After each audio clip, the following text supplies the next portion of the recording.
Now I want to ask another question, now not to counter chickens too much before they're hatched, but I want to ask another question. What will happen if the trend in the Massachusetts election continues? Again, if you're nominated and elected, and serving Congress as a member of a Republican majority, or at least a strong minority, you will face a Democratic president who is still in office and is still looking for ways to promote his agenda. Now the last time this happened, speak of the devil, was 1995, and you may remember that led to an impasse over the budget that caused a temporary shutdown of the federal government.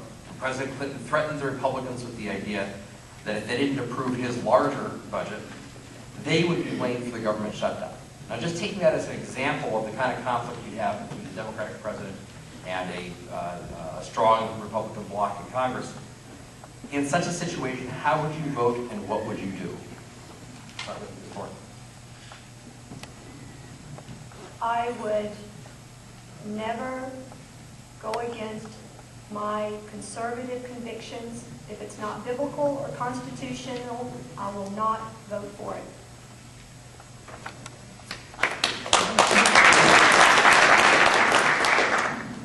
Since I have 90 seconds, I'll go ahead and elaborate. That's my guideline. If you know where you stand before you go up there and you lay it down and you compare it to biblical law, you compare it to constitutional law, then you don't have to sit there and wonder what you're going to do. If it doesn't fall on those sides, in my mind, I call it the Feda test. And if it's not going to be constitutional, and if it's not going to help the people of America, and if it infringes on any of your rights or your liberties, I won't support it. And if it's good for America and it's constitutional, I will support it.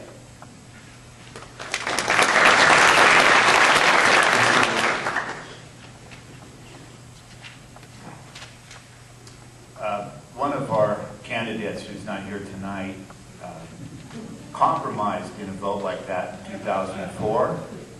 And it hasn't helped the state of Virginia one bit. We need to stand by our core principle, conservative, constitutional principles, and base our decisions on that. Very simple.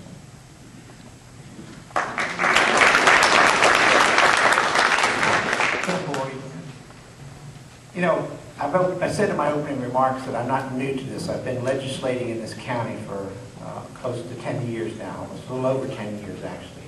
And during that time, there was many times that I was faced with votes that I mentioned earlier, where I was the only person, the only conservative on this board who was willing to stand up for people's property rights, for, in one case, for their Second Amendment rights, and I've always voted that way. And I didn't worry about winning elections or what was going to happen to me the next time out there, because I have core principles that I've always stood behind and I've always voted my conscience that way. So I guess what I'm trying to tell you is that if I was in Congress and when I'm in Congress, you will not just see someone who is talking the talk up here, but somebody who's had a record, who stood up to liberal, actually persecution you might call it. And I know there's people in this room that have sat here and watched my colleagues at this table up here just go after me with a vengeance about how terrible I was because I wanted to cut spending or cut the budget, and how that was going to put school children at risk and libraries out of business and things like that. And yet I held to those principles. A lot of times I was the only person that did that, but that's the way I would that's my principled approach to governance and the way I would be in Congress the same way. McKelvey. When I first started this endeavor, I was looking to do just 2 years in Congress. Why? I had a specific agenda in mind, and I can assure you I have absolutely no interest in being a career politician. Why do I think I needed to go further than 4 years? Simply for the fact that you brought up is that we have a Democrat administration, and probably very strong possibility of a Senate that will remain Democrat. I am absolutely sure that Congress will go Republican. But with that said, that's why I said I'm going to need 4 years to get those other Democrats out so we can really get a job done. In the meantime, what I will do is the day after the election, I will form a coalition with all freshman congressmen, and we will go to D.C., and I'll tell you within days they're not going to be referring to us as freshman congressmen, because we will go in there with an agenda, and we will either get it done or we will remind people on a daily basis why we are not getting things done, so that come 2012, we'll go all Republican, and then you will see this country surge forward.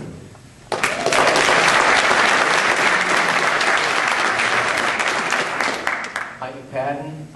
Robert, you make it sound like shutting down the government's a bad thing.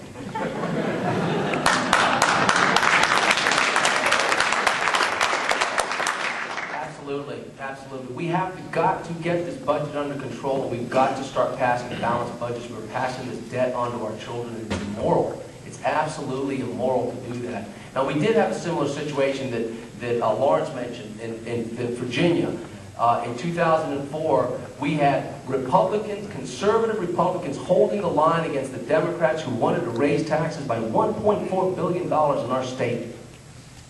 And they waited, and they waited, and they were toe-to-toe and eye-to-eye. And that line buckled, ladies and gentlemen. That line buckled.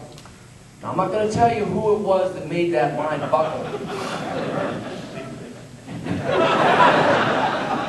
Suffice it to say, it will happen again. It will happen again. That's my answer. Thank you.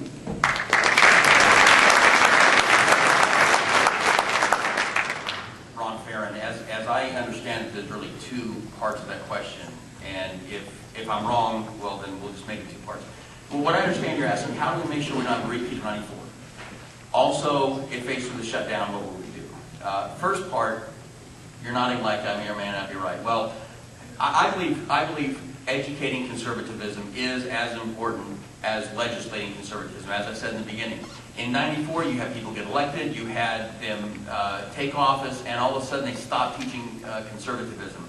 I'm working now with an organization, Lynchburg. Obviously, I won't be as beneficial to them unless I get elected, but their goal is to get other conservatives elected.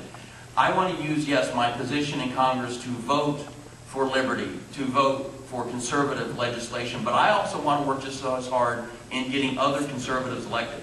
I would love it if everybody here moved to other districts and we'll get them elected in those other districts. Second part is faced with a possible government shutdown. Now, I'm assuming you're meaning if we do not have a national emergency, if we're not in war, if under those circumstances a Democrat president comes up and says, you must vote for this tax increase or we'll shut the government down, I'd say I think Congress does some of its best work in August when it is shut down.